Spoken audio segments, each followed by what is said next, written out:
Assalamualaikum warahmatullahi wabarakatuh. Alhamdulillah, alhamdulillahi rabbil alamin. Alhamdulillahi adada khalqi wa zinatal arsi wa midada kalimati. Alhamdulillah, pada kesempatan yang mulia ini kita bisa bertemu dalam kondisi yang seperti saat ini. Itu semua bukan kehendak kita, tapi kehendak Allah. Dan ini semua akan menjadi musibah bagi orang-orang yang tidak bisa menerimanya, dan menjadi sebuah ujian bagi orang-orang yang mampu mengimani atas kehendak Allah Subhanahu wa taala.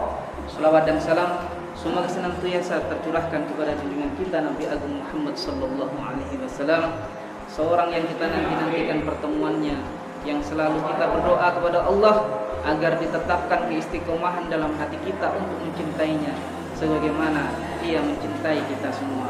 Semoga kelak kita dikumpulkan bersama Rasulullah dan mendapatkan syafaatnya di yaumil qiyamah. Allahumma shalli ala sayyidina Muhammad wa ala ali sayyidina Muhammad. Ma'asyiral muslimin rahimakumullah. Dalam kesempatan yang singkat ini dan dalam kesempatan yang begitu mulia ini, ada beberapa hal yang perlu kita menjadi tadkirah dalam kehidupan ini.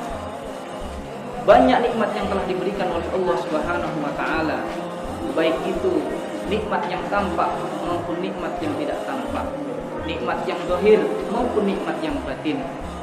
Kalaulah kita hitung nikmat-nikmat tersebut, maka hanya dengan satu ciptaannya saja tidak akan terbalas semua nikmat itu dengan amal kebaikan kita di dunia ini.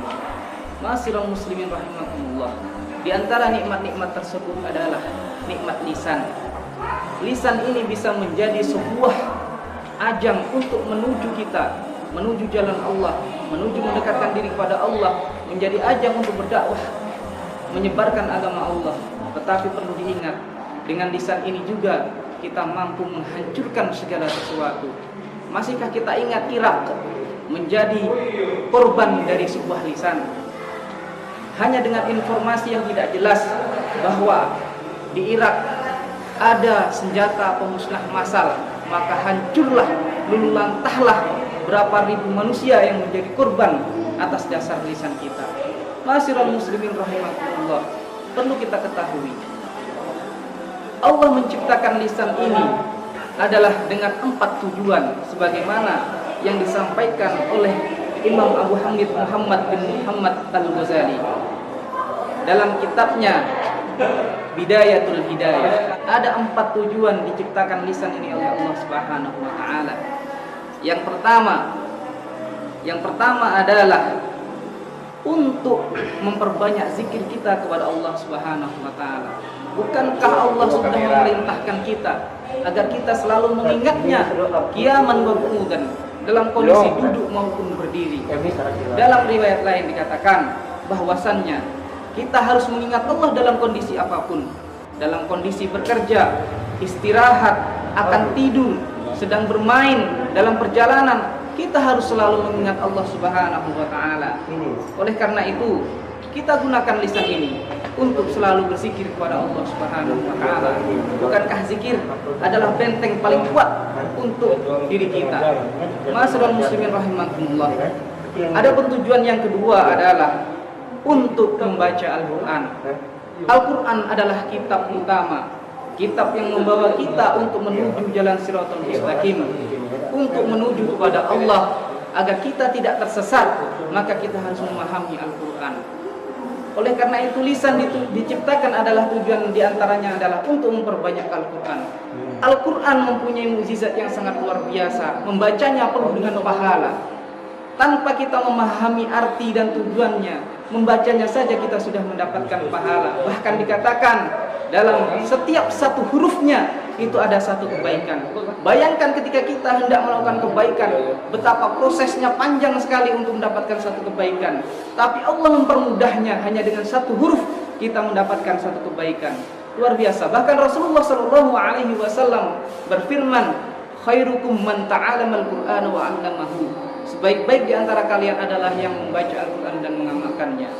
Ma'asyiral muslimin rahimakumullah. Mari kita gunakan lisan ini untuk memperbanyak membaca Al-Quran sebagai bekal kita menuju akhirat kita nanti. Adapun yang ketiga adalah untuk memberikan petunjuk kepada makhluk.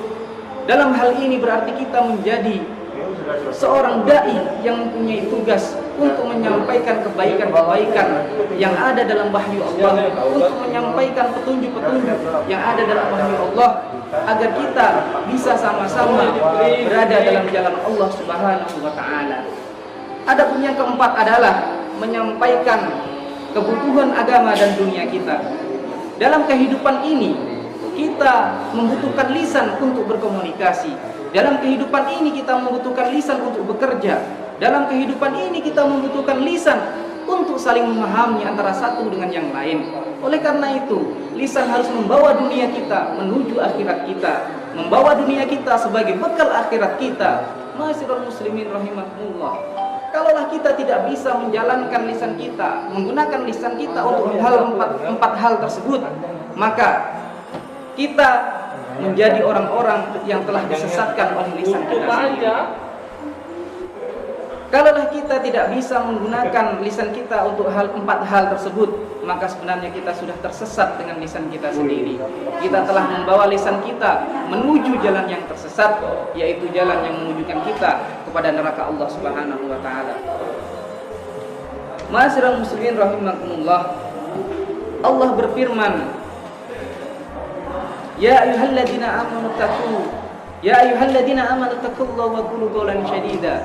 Allah memerintahkan kita untuk bertakwa kepadanya dan untuk mengatakan yang baik-baik saja. Nabiullah sallallahu alaihi wasallam mengatakan, "Man kana yu'minu billahi wal yawmil akhir falyaqul khairan aw liyasmut." Barang siapa yang beriman kepada Allah dan hari akhir, maka hendaklah dia mengatakan yang baik atau lebih baik dia diam.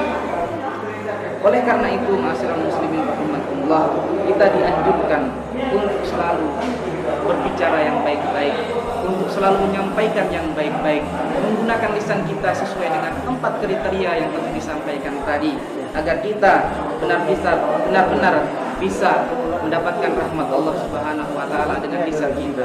Ma'asyiral muslimin rahimakumullah, dalam sarah Maqaridul Ubudiyah, dalam sarah Marukil Ubudiyah dikatakan, diam adalah ibadah tanpa usaha, diam adalah perhiasan tanpa permata, diam adalah kemuliaan tanpa raja, dan diam adalah benteng tanpa penjaga. Demikian yang bisa saya sampaikan. Mari kita sama-sama amalkan apa yang diperintahkan oleh Allah dan disampaikan oleh Rasulnya. Semoga kita selalu dalam jalannya. Aku qouli hada wastaghfirullahaladzim. Kurang dan lebihnya saya mohon maaf. Wabillahi taufiq wal hidayah. Assalamualaikum warahmatullahi wabarakatuh.